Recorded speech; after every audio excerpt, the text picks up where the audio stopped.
کامیابی کا گر، اس میں کامیابی کا گر اللہ رب العزت نے سکھایا، ادفع باللتی ہی احسن۔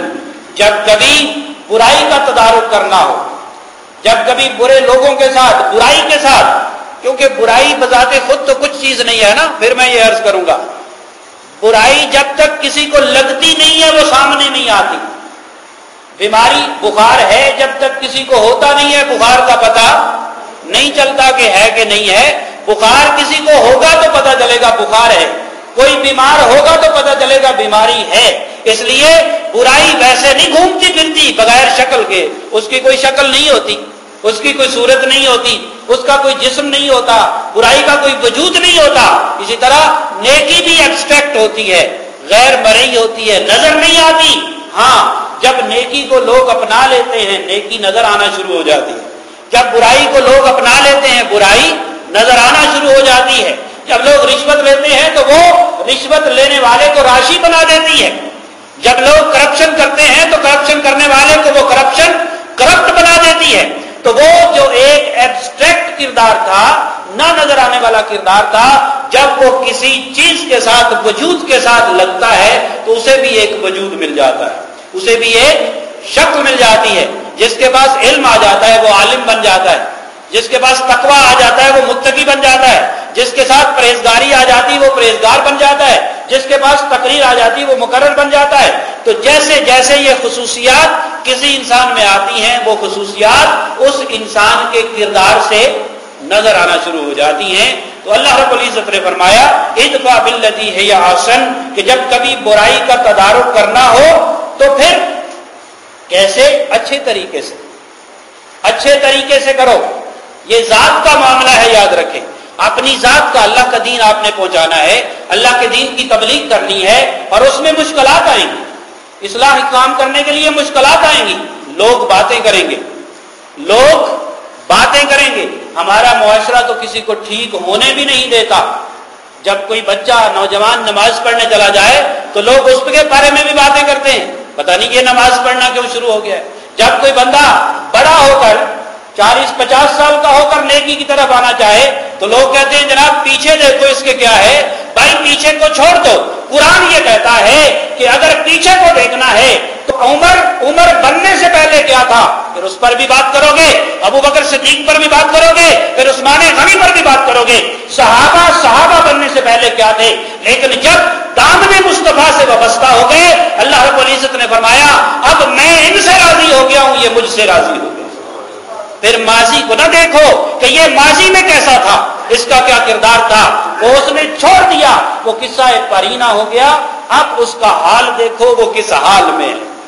اب وہ حال میں ہو سکتا ہے بے حال ہو، حال میں ہو سکتا ہے بے حال ہو، اللہ کی لگن، اللہ کی محبت میں بے حال ہو، محبت رسول میں بے حال ہو۔ اب اس کا حال دیکھیں وہ کیسا ہے۔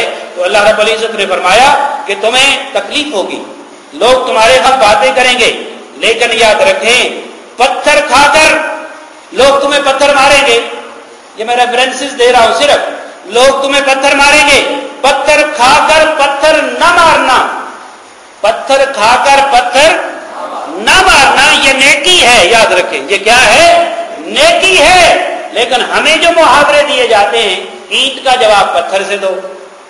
ہمارے بچوں کو کیا یہ وائلنس سکھایا جا رہا ہے؟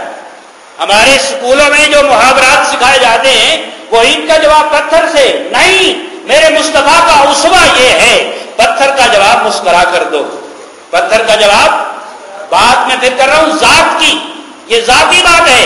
آپ کے ملک کو کوئی پتھر مارے اس کا جواب مسکرا کر نہیں دینا، آپ کی سوورینٹی پر کوئی اٹیک کرے اس کا جواب مسکرا کر نہیں دینا، آپ کے قرآن پر کوئی اٹیک کرے اس کا جواب مسکرا کر نہیں دینا، ذات مصطفیٰ پر کوئی بات کرے اس کا جواب مسکرا کر نہیں دینا۔ یاد رکھیں مسلمانوں، یہ غیرت کی بات ہے، یہ حمیت کی بات ہے، اور مصطفیٰ کریم پر بات تو اللہ خود بھی گوارا نہیں کرتا، اللہ خود بھی برداشت نہیں کرتا۔ یہ بات ہو رہی ہے انفرادی اصلاح کی، اور اس میں اگر کوئی پتھر مارے اس کو پتھر نہ مارنا نیکی ہے، لیکن پتھر کھا کر پھول برسانا یہ نیکی سے اگلا درجہ ہے، یہ نیکی سے اگلا درجہ ہے۔ لوگ پتھر ماریں، لوگ لو لوہان کر دیں، حضور کا خون مقدس جوتوں میں بھر جائے، طائف کا میدان ہو، آپ کے ہوش بھی اڑ جائیں، آپ تشریف رکھیں، جب آپ اپنے سینسز میں باہر ہو جاتے ہیں تو پھر ادھر اللہ نے فرشتہ بھی بھیجا کہ اگر آپ فرمائیں تو پھر میں اس بستی والوں کو تو پہاڑوں کے درمیان پیس دیتا ہوں۔ فرشتے کو خدا نے آپ خود بھیجا تھا یا فرشتہ اپنی مرضی سے آ گیا تھا؟ خدا نے بھیجا تھا نا، محبوب کے کردار کو لوگوں کو بتانا تھا، اللہ نے بھیجا فرشتہ، فرشتہ خود آ کر عرض نہیں کر رہا، اللہ کے حکم سے آیا ہوگا، اور یقیناً اللہ کے حکم سے آیا ہے۔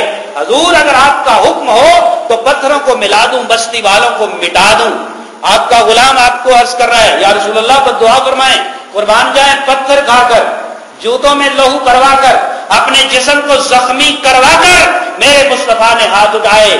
آئے علماء کرام کی خدمت میں عرض ہے کہ اسوہ رسول کو دیکھیں، اسوہ صالحین کو دیکھیں، اسوہ اولیاء اللہ کو دیکھیں۔ ان کے ہاتھ میں کون سی کلاشن کوف ہوتی تھی، ان کے ہاتھ میں کون سا تیر اور تلوار ہوتی تھی، ان کے ہاتھ میں کون سا بھالا ہوتا تھا۔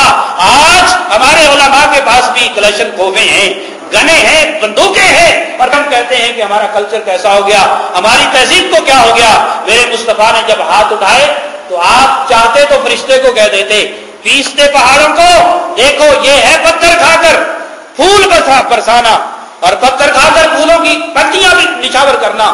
میرے مصطفیٰ نے ہاتھ اٹھائے اور اللہ کی بارگاہ میں کیا عرض کی، مولا ان کو ہدایت دے دے، یہ مجھے جانتے نہیں ہیں، یہ مجھے پہچانتے نہیں ہیں، ہو سکتا ہے تجھے جانتے ہوں، ہو سکتا ہے تجھے، یہ میں بڑی ایک باریک بات کرنا چاہ رہا تھا، ہو سکتا ہے آپ سمجھ گئے، ہو سکتا ہے خدا کو جانتے ہوں، ہو سکتا ہے اس کے جلال کو جانتے ہوں، اس کی قہاریت کو جانتے ہوں، اس کی جلالیت کو جانتے ہوں۔ میرے مصطفیٰ نے یہ نہیں فرمایا مولا ان کو اپنی معرفت دے دے، مولا ان کو توحید کی معرفت دے دے، مولا ان کو اپنی معرفت دے دے، نہیں، فرمایا مولا ان کو میری محمد کی معرفت عطا فرما دے، یہ مجھے نہیں جانتے، اگر یہ جانتے ہوتے تو ایسا نہ کرتے، میں ان کا بہت بڑا خیر خواہ ہوں، میں ان کا بئی خواہ ہوں، مجھے کوئی تو کردار دکھا دے، کوئی ایسا باپ دکھا دے جو رات کو پچھلے پہر 3 بجے اٹھ کر، رات کو 3 بجے اٹھ کر ایک کونے میں مصلی بچھا کر رو کر نفل پڑھ کر گڑ گڑا کر اپنی اولاد کے لیے دعا کرتا ہو۔ ہم تو دعا کروانے کے لیے بھی کہیں چلے جاتے ہیں، حضرت صاحب دعا کر دیں، حضرت صاحب ہمیں خود تو دعا کرنا بھی نہیں آتی۔ ارے جو باپ دعا کرے گا بیٹے کے لیے، اس سے اچھی کون سی دعا ہو سکتی ہے؟ ارے جو بیٹا دعا کرے گا اپنے باپ کی بخشش کے لیے، اس سے اچھی کون سی دعا ہو سکتی ہے؟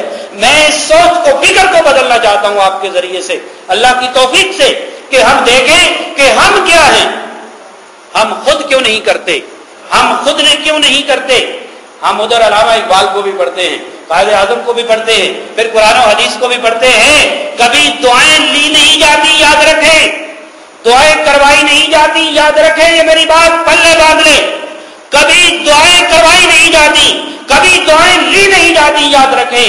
جب بندہ اتنا مطیع ہو جاتا ہے، جب بندہ اتنا فرما بردار ہو جاتا ہے، جب بندہ فنا بالشیخ ہو جاتا ہے، جب بندہ فنا بالرسول ہو جاتا ہے، جب بندہ فنا باللہ ہو جاتا ہے، اسے کسی سے دعا کروانے کی ضرورت نہیں ہوتی۔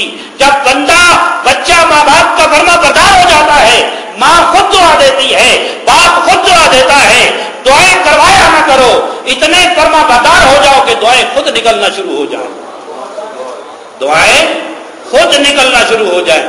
پیسے دے کے دعا کروانا، شرینی دے کے دعا کر، یہ کون سی دعا ہے؟ یہ کون سا طریقہ ہے؟ دعا یہ ہے کہ آپ سامنے آئیں، اتنے فرما بردار ہو جائیں کہ اگر پیر کرما والا شریف والے اپنے شیخ میں جب فنا بالشیخ ہو جاتے ہیں تو شیخ فرماتے ہیں، آؤ میرے پیارے، آج سے کرمو نہیں ہے، کرما بن گیا ہے۔ یہ کرمو تھا ولیج کا نام، اس دیہات کا نام کرمو تھا، فرمایا اب سے کرمو آباد نہیں، اب کرما آباد ہو گیا ہے، اب اسے کرم لگا دیے ہیں، اسے بھاگ لگا دیے ہیں، اسے جاگ لگا دی ہے۔ اگر جاگ لگوانی ہے، کردار کو بنانا ہے، پھر اسوہ رسول یہی ہے، اسوہ رسول یہی ہے کہ آپ کوئی ایسا تو دکھائے میرے مصطفیٰ جیسا کہ جو راتوں کو روئے، اپنے لیے نہیں۔ مسلمان